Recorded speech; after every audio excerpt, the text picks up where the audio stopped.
Hey, what's going on everyone? Chris back with another video, and it's finally time that I've come around to talk about the Razer phone. If you haven't seen, I played and did a live stream of PUBG, which I did talk briefly and mention that I was using the Razer phone to play. Now, I never made a video of unboxing or initial impressions or anything like that, but here we go today about it. And I must say right off the bat, this phone is going to be the phone for gaming. Quickly, just to go over it, front firing speakers, which are extremely loud, that give very great sound quality and a sense of positioning and orientation. The performance is fantastic, has the Snapdragon 835, we have 6 gigs of RAM, we also have pretty much everything you would want for gaming. This phone is running Android Oreo 8.1 with a May security patch, so it's pretty up to date, I must say. They did recently push the 8.1 update out. This also does have a great and very large 4,000 milliamp hour battery. It supports Qualcomm Quick Charge 4.0. Now, I don't know of any chargers that are actually out that support that yet, but at least it's future-proof. The cameras on here, I will say they're just complete garbage, but that's not the focus of this phone. It is meant for gaming. Now, this looks very familiar as far as design, and that is because Razer did purchase Nextbit, which is a beloved device of mine and has a very close place to my heart, just because of the styling, design, and just the early on development from developers. The aesthetics, the build design of the Razer phone pretty much is a big brother of the Nextbit Robin. You still have the buttons on here, single. You also have a fingerprint scanner built into the power button, which works decently well. It's better than a Nextbit Robin, at least. All metal construction, as you would expect from Razer, to match their laptop design. The back is kind of a fingerprint magnet, as you can see there, with oils if your fingers are oily. No headphone jack, which is a bummer, but they do at least include a USB-C to headphone dongle. Another great thing that this device supports is the display. This supports up to 120 Hertz refresh rate. So basically, what does that mean? That means that the fluidity of the screen and how quickly it responds to your touch is going to be that much faster and also that much smoother, meaning while gaming, everything's going to run smoother. Now, you do have the option to actually change the refresh rate here in the settings. You can set it to 60 Hertz, you can set it to 90 or 120. 120 is the buttery smooth, which makes the phone pretty much one of the smoothest feeling phones outside of like the Pixel and some other really high-end phones here. Now, of course, like I said, you can change that to whatever you want. Battery life will take a big hit the higher the refresh rate that you select. You also have the option to change up to 1440p or down to 1080p to save some battery there. And then in the settings itself, they do have a game booster mode. So this allows what you would expect for gamers is to be able to customize the performance on a per game basis. So here we have PUBG, right? You can select the type of settings you want. You can overclock the processor or underclock it, depending on the type of game that you're playing. You can select the resolution that you want that game to play at. You also have the refresh, the frame rate basically, that you want it to keep consistent frame rates, which would be important so you're not getting any lag or anything like that. And then anti-aliasing, which would be important so that way you get smoother, cleaner lines for more better quality. Of course, with all of this, you are going to experience degradation in battery, so just keep that in mind. This also basically puts your phone into do not disturb, so you're not going to get any interruptive notifications like phone calls or anything like that.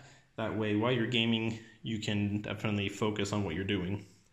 Now with PUBG, I was able to play the game on highest settings that they have. I think it's Ultra. I have HDR turned on, realistic graphics. I was able to stream the game to YouTube Gaming, all at the same time without any sort of noticeable performance issues, which is amazing.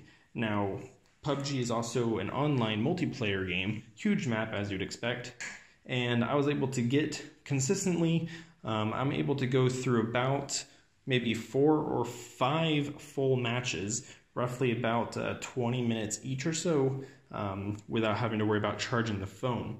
Now that is actually pretty great, considering other devices, you're going to get a lot less battery life, and at the same time you're having a great media experience with the speakers, the screen, the performance, everything. Now when you need to recharge, you have your USB-C quick charging, and the battery recharges very quickly as well. Now Razer has partnered with Nova Launcher to give you a Nova Launcher Pro or Prime for your home screen, allowing for tons of customizations. I've used Nova Prime prior to the Razer phone, so that's not really a benefit to me, but you have tons of customizations as far as all of your settings, how the phone looks, widgets. You can make the phone look and feel like a Pixel, things like that. Now the cameras, like I said, are just a waste of time. They're not the greatest, both the front and the rear, but Razer has made improvements via updates. They've added HDR option. They've added also a portrait mode here in the settings, but this is a very basic camera app. I would say way more basic than a Pixel. They don't even have the options for different type of panoramas. The second camera on here is a telephoto lens, so you're going to be zooming in like that, but you're not buying this phone for the camera for performance or taking photos. This is going to be a phone that you're going to be watching movies, you're going to be watching shows while on travel during plane flight, like a flight. You're going to be using this phone to game on.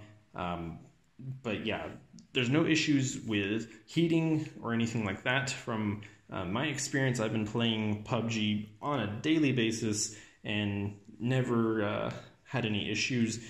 Razer pretty much designed the phone to where the whole body and the front of the screen kind of acts as a heat sink to keep the phone cool, and the processor and the battery cool as well.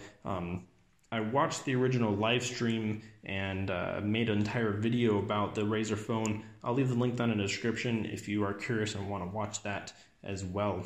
Now, this phone doesn't really have much developer support, unfortunately, contrary to what you would expect, considering this is pretty much a very near stock Android system that's on here, which kind of is unfortunate, but then again, could be because of the proprietary refresh rate that could be causing issues for developers, but who knows, it could be Razer not supporting, but they are definitely developer friendly. They provide source code, bootloaders are unlocked, you can head over to XDA and get the things that you want and information that you need there too. The speakers, you do have option to change the type of mode depending on what you're doing. But overall, I like this phone.